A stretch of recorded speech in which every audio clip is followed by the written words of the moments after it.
দেখতে দেখতে ছুটি শেষই হয়ে গেল প্রায়। সোমবারে অফিসে আবার জয়েন করব। সিসিএল শেষ হয়ে গেল। ভাবলাম ছুটি তো প্রায় শেষই হয়ে যাচ্ছে, তাই কিছু একটা ঘরে বানিয়ে রাখি, যাতে টুকটাক চায়ের সঙ্গে খাওয়া যাবে আর মাঝে মধ্যে মেয়েকেও দেওয়া যাবে। মাথায় তো অনেক কিছুই আসে বানানোর জন্য, কিন্তু সময় তো আর হয়ে ওঠে না। বাড়িতে থাকলে কি হলো, মেয়েকে নিয়েই সারাক্ষণ কেটে যায় দিন। তার উপরে আবার দুদিন থেকে আমার শাশুড়িমাও বাড়িতে নেই, তাই পূজাও দিতে হচ্ছে। তাই স্নান টান সেরে, পূজা সেরে, মেয়েকে একটু ফল টল খাইয়ে তারপরে লেগে পড়লাম সাগুর পাঁপড় বানাতে। 2 বছর বা 3 বছর আগে আমি সাগুর পাঁপড় বানিয়েছিলাম, মানে মেয়ের জন্মের আগেই বলতে গেলে।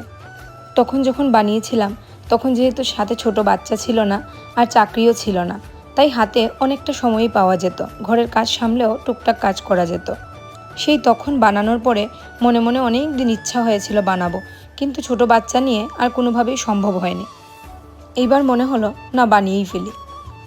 এই সাবুর পাঁপড়ের জন্য আমি সাবুগুলোকে আগে থেকে 2-3 ঘন্টার মতো ভিজিয়ে রেখেছিলাম, পারলে ওভারনাইট ভিজিয়ে রাখলেও হয়ে যায়। আমি এই পাঁপড় বানানোর জন্য ছোট সাবুগুলো নিয়েছি, তারপরে সাবুগুলোকে মিক্সিতে একটু গ্রাইন্ড করে নিয়েছি। এটার একটা পেস্ট বানিয়ে এটার মধ্যে বেশি করে জল অ্যাড করতে হয়েছে, অ্যাড করে জালে বসিয়ে দিয়েছি।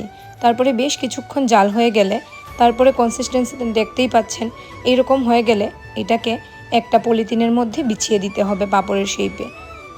থালার মধ্যেও দেওয়া যায়, তবে যেখানেই দেবেন আগে একটু অয়েল গ্রিস করে নেবেন।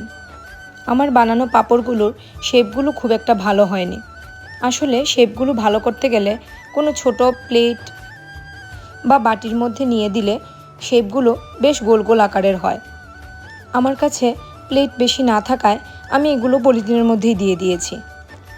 আর আমি পাঁপড়গুলো আজকে কয়েকটা ভেজেও নিয়েছি।